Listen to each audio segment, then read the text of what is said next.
19 past with the breaking news from Capitol Hill. The House Oversight Committee has announced former Attorney General Pam Bondi will not testify as part of the Epstein probe next week. The committee voted to subpoena her last month. MS Now Capitol Hill reporter Kevin Fry is joining us with more on this. So, Kevin, welcome. What can you tell us about this decision to not have her testify? Yeah, apparently the DOJ is saying that she will not be testifying because, according to them, she was subpoenaed as in her role as the Attorney General, and she obviously will no longer be serving in that capacity. It is worth noting, though, that the House committee does leave open the door to the possibility of her coming in later, saying that they're going to be talking to her personal counsel about next steps regarding scheduling her deposition. So not closing the door quite yet, though, as one might expect, the Democrats on this committee, that the top Democrat, Robert Garcia, out with a statement just... Hey guys, DR John here. So let's dive into it. Trump fired Pam Bondi days before she was set to testify under oath about the Epstein files. Not weeks, days. Then investigative reporting revealed why. The public Epstein database is missing dozens of pages specifically tied to sexual abuse allegations involving Trump himself. Within the last few moments, saying that the subpoena is to Pam Bondi, whether she is Attorney General or not. She must come in to testify immediately, and they are threatening to begin contempt charges in the Congress if she does not indeed show up. And this, of course, comes just like a few hours, actually, after we saw a bipartisan statement from two of the most outspoken folks in pushing for greater transparency when it comes to the Epstein files, being Nancy Mace, a Republican, Ro Khanna, a Democrat, leaning on the chairman of this committee, James Comer, telling him that he needs to make clear that Bondi does need to testify. So obviously, next week, next Tuesday is off. But the question remains, will they find a new date in her personal capacity? Okay. Let me pivot and ask you about, relative to the war with Iran, how lawmakers are reacting to this ceasefire announcement. Including pages referencing accusations he abused a minor. NPR found the gaps. CNBC confirmed the removals. He didn't fire her because she failed him. He fired her because she was about to tell the truth under oath. And while those pages sat hidden from public view, yeah, so notably, Democrats are really continuing to double down on what they were saying in the lead up to last night, especially in light of what we saw within the last few days in terms of the president's rhetoric, particularly his decision yesterday morning to suggest that they would basically wipe out an entire civilization. And so you've seen Democrats like Congresswoman Alexandria Ocasio-Cortez say that, look, just because there's this ceasefire deal, this 2-week pause that is in place, that does not erase what we've been saying for the last 24 hours, which is the president is off his rocker, essentially, and needs to be, the 25th Amendment to remove him needs to be invoked. Here's what she said in a statement. This statement changes nothing, the ceasefire agreement. The president has threatened a genocide against the Iranian people and is continuing to leverage that threat. All of these incidents, and there are plenty more, have clearly driven our country past the threshold for impeachment or invocation of the 25th. Pam Bondi stood before television cameras and told the American people that the release totally exonerated Trump and was complete. Watchdog organizations documented what NPR and CNBC later confirmed. The release was neither complete nor exonerating because the most damaging pages were simply not there. The House Oversight Committee responded with a vote of 24-19 to issue a subpoena, and 5 Republicans crossed party lines to join Democrats in demanding sworn testimony. Amendment. At the same time, not a lot of commentary coming from Republicans, one notable exception being that of Lindsey Graham, who, of course, is one of the more outspoken proponents of this war from the get-go. He did leave a little degree of kind of cautious curiosity about what the president is actually planning here, in no small part because the president, as part of this announcement yesterday, suggested that this 10-point proposal from the Iranians could serve as a sort of starting point for negotiations. Notably, that proposal includes, as we've been talking about all morning, this idea that Iran could control, for example, the Strait of Hormuz, other things that the Americans will not find acceptable. So Graham saying in his own statement that the supposed negotiating document, in my view, has some troubling aspects, but time will tell. I look forward to the architects of this proposal, the vice president and others, coming to Congress and explaining how a negotiated deal meets our national security objectives in Iran. So while continuing to voice support for the president there, some notable skepticism from one of his most ardent supporters on the Republican side of the aisle on Capitol Hill. Alex? Okay, Kevin Fry, thank you very much for all of that. A formal legal command ordered her to appear for a deposition. And then, with the clock ticking down to that moment of sworn accountability, Trump fired her. Can you fully absorb what this sequence actually means? The Attorney General of the United States got fired days before her sworn deposition about the documents she was allegedly hiding. Not months before, not weeks before, days before. This is genuinely one of the most explosive political and legal developments of this entire second term. And the implications are only beginning to be understood. What you need to grasp about why Bondi's firing in this specific manner at this specific moment carries such enormous significance is that it transcends the simple fact that an attorney general lost her job. Attorneys general get replaced. That happens. What makes this situation radioactive is the precise constellation of circumstances surrounding the termination. She was fired after NPR documented that DOJ withheld pages specifically about allegations involving Trump from a database the law required to be complete. She was fired after the House Oversight Committee issued a bipartisan subpoena for her testimony, with 5 Republicans joining Democrats to make it happen. She was fired after Representative Nancy Mace, a Republican member of that very committee, went on the public record stating that Bondi claims the DOJ released all the Epstein files, and the record is clear they have not. She was fired days before she was supposed to sit under oath and answer specific questions about what she knew about those missing pages, who gave the instructions to withhold them, and whether the decision to remove pages specifically related to Trump was made to protect the president. That specific combination of facts, public documentation of withheld documents, bipartisan subpoena, Republican members going on record about the incompleteness of the release, and firing right before the deposition, tells a story that requires very little interpretation. The deposition was going to be dangerous. The firing was the response to that danger. And now Bondi, as a private citizen, rather than a sitting cabinet official, shielded by the institutional resources of the Justice Department, faces a different and in some ways more complicated legal situation around the congressional testimony she was already subpoenaed to provide.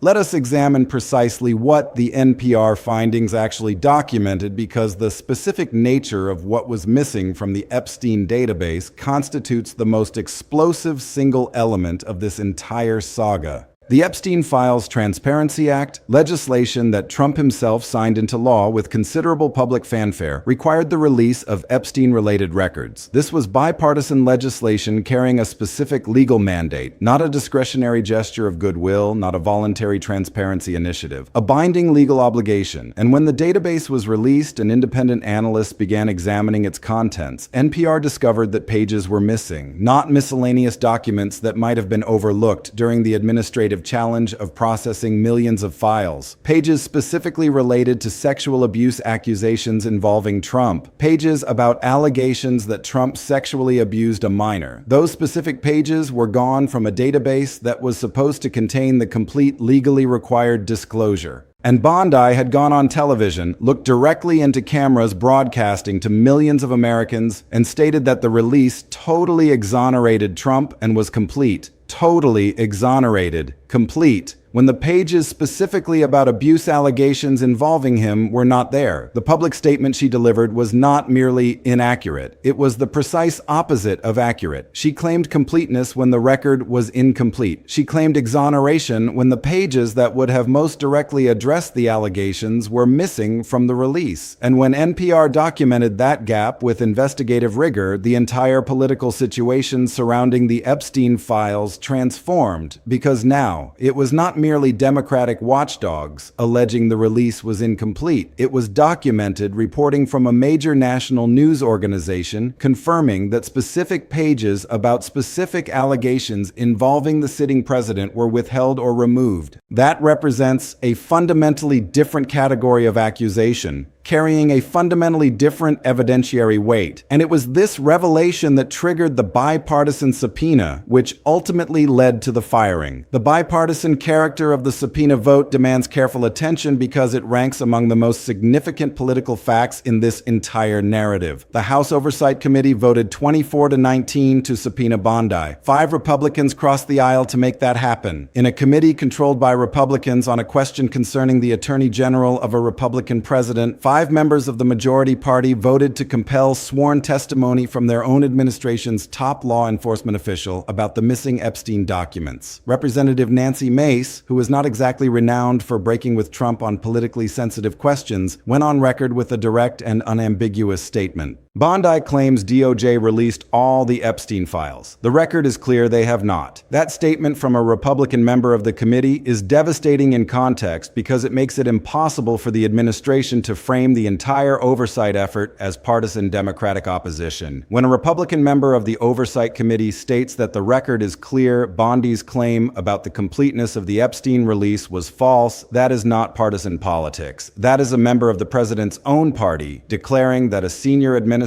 official misled Congress and the public about the completion of a legally mandated transparency requirement. And 5 Republicans voting for the subpoena represents 5 Republicans deciding that the documented gap between what Bondi claimed and what NPR uncovered was serious enough to warrant sworn testimony regardless of the political consequences. The deposition timing reveals everything about why Trump made the decision to fire Bondi when he did. The deposition was scheduled. Trump fired her with less than 2 weeks remaining before she would have been required to sit under oath and answer questions. Not 6 months before, not 3 months before, days before. The firing was not part of a long-planned cabinet reorganization. It was not the culmination of slowly building dissatisfaction with her performance on other matters. It was a direct response to an immediate and specific threat. The deposition, because a sworn deposition before the House Oversight Committee represents a profoundly different legal circumstance from making public statements on television. On television, you can declare the release was complete and totally exonerating, and nobody can immediately contradict you with documentary evidence in real time. In a deposition under oath with committee staff holding the NPR reporting and the documented list of missing pages, you either explain where those pages are and who made the decision to withhold them, or you risk committing perjury. And perjury before Congress is a federal crime. The firing appears engineered to create distance between Trump and whatever Bondi might have revealed under oath about who gave what instructions regarding which pages. But here is what makes the firing strategically complicated as a damage control mechanism. Bondi was already subpoenaed before she was terminated. The subpoena was issued to her as Attorney General, but congressional subpoenas do not simply evaporate when the recipient changes employment status. She is still expected to testify. And as a private citizen rather than a sitting Attorney General, she possesses fewer institutional protections and potentially diminished institutional incentive to protect the administration compared to when she served in the cabinet. The firing may have been designed to contain the damage from her deposition. It may have made that damage significantly harder to contain. Now we must examine what the Bondi firing and the Epstein document suppression story signifies at every level, because several distinct dimensions demand serious analysis. Begin with the specific legal and constitutional significance of what the DOJ withheld from the Epstein database. The Epstein Files Transparency Act created a legal obligation, not a discretionary release, not a courtesy transparency gesture, but a legal obligation with a specific mandate to release the records. When DOJ withholds records that the law requires to be released, it is not simply being opaque, it is potentially violating federal law. And when the records being withheld are specifically the pages about allegations against the president who signed the transparency law in the first place, the violation transcends technicality. It represents a fundamental subversion of the law's purpose. The transparency law existed specifically to give the public access to the Epstein records and to prevent powerful individuals from using institutional control of those records to shield themselves from accountability. Withholding the pages specifically about Trump from a database that the law required to contain those pages is the law being weaponized against its own intent, using the release process mandated by the transparency statute to create the appearance of compliance while withholding the most damaging specific content. That specific variety of bad faith compliance with transparency requirements, releasing what causes no harm while concealing what does, is precisely the type of conduct that congressional oversight and judicial enforcement were designed to address. Consider the broader pattern of document suppression into which the Epstein situation fits. Throughout this series, we have examined the classified documents evidence and the Jack Smith proof beyond a reasonable doubt memorandum. We have examined the Raskin letter regarding the classified map discovered on the plane and the 6-person document connected to Trump's business interests. We have examined the pattern of administration officials using auto-deleting applications for official communications in apparent violation of federal records law. And now we are examining DOJ withholding pages specifically about abuse allegations involving Trump from a legally mandated transparency release, while the Attorney General goes on television and claims the release was complete. These are not separate, isolated incidents of document management problems. They constitute a consistent and documented pattern of the executive branch using its institutional control over documents and information to systematically protect Trump from accountability. The Epstein document suppression represents the most politically explosive expression of that pattern because it involves the most personally sensitive and most publicly significant category of documents, sexual abuse allegations about the sitting president contained within the files of the most notorious sex trafficker in American history. And the Attorney General was apparently willing to stand before national television cameras and misrepresent the completeness of the release to protect those pages from public scrutiny. The bipartisan character of the congressional response reveals crucial information about where the Epstein story sits in the political landscape heading toward the midterm elections. We have noted that 5 Republicans voted for the Bondi subpoena and that Nancy Mace delivered a direct public statement that the record is clear the files were not all released. But the bipartisan concern extends beyond those 5 votes. The original Epstein Files Transparency Act was itself bipartisan legislation. Republican members of Congress voted for that law. They attached their names to the requirement that the files be released. And when the release proved incomplete in ways that specifically protected Trump, those Republican members who voted for the law found themselves in a politically difficult position. They cannot defend an incomplete release without implicitly conceding that the law they voted for did not truly matter. They cannot simultaneously claim credit for the transparency legislation and defend DOJ's failure to comply with it. And the specific nature of what was withheld, pages about sexual abuse allegations involving Trump, including allegations of abuse involving a minor, renders the political calculation around defending the incomplete release even more uncomfortable. No Republican member of Congress wishes to be the person on record defending the withholding of pages about sexual abuse allegations involving a minor from a legally mandated transparency release. The political dynamics surrounding this issue are more bipartisan than most Trump-related accountability questions because the Epstein story cuts across normal partisan lines in ways that generate genuine discomfort on the Republican side of the aisle. The MAGA detonation dimension of this story carries political significance that is both surprising and substantial. Bondi was a Trump loyalist. She was appointed specifically because Trump trusted her to operate the Justice Department in a manner that served his interests. She was one of the central figures in the transformation of DOJ from an independent law enforcement institution into what critics have characterized as a White House cover-up operation. And she got fired over the Epstein files by the very person she was attempting to protect. That sequence of events is detonating inside MAGA for a specific reason. It suggests that Trump's fear of what resides within the Epstein files, specifically the pages concerning his own alleged conduct, is so profound that he was willing to fire his own hand-picked attorney general to try to contain the damage. And firing her creates its own set of complications within the MAGA universe. Because loyal supporters who were assured by Bondi herself that the files were complete and totally exonerating are now watching the same president who praised her as a great American patriot fire her under a cloud of allegations that she was operating a cover-up on his behalf. The cognitive dissonance of believing Trump's proclamations of innocence while observing the person who managed the transparency process get fired days before her sworn testimony is uncomfortable, even for the most committed Trump supporter. The Epstein story carries a specific political toxicity within MAGA that other accountability narratives lack because it combines combines the most salacious and personally damaging category of allegations with documentation, demonstrating that the administration actively attempted to suppress evidence relevant to those allegations. Even Trump's most loyal supporters find that combination difficult to dismiss. The replacement of Bondi with Todd Blanche communicates volumes about the next phase of this story and what Trump seeks to accomplish through the personnel change. Blanche serves as Trump's personal criminal defense attorney from the New York hush money trial.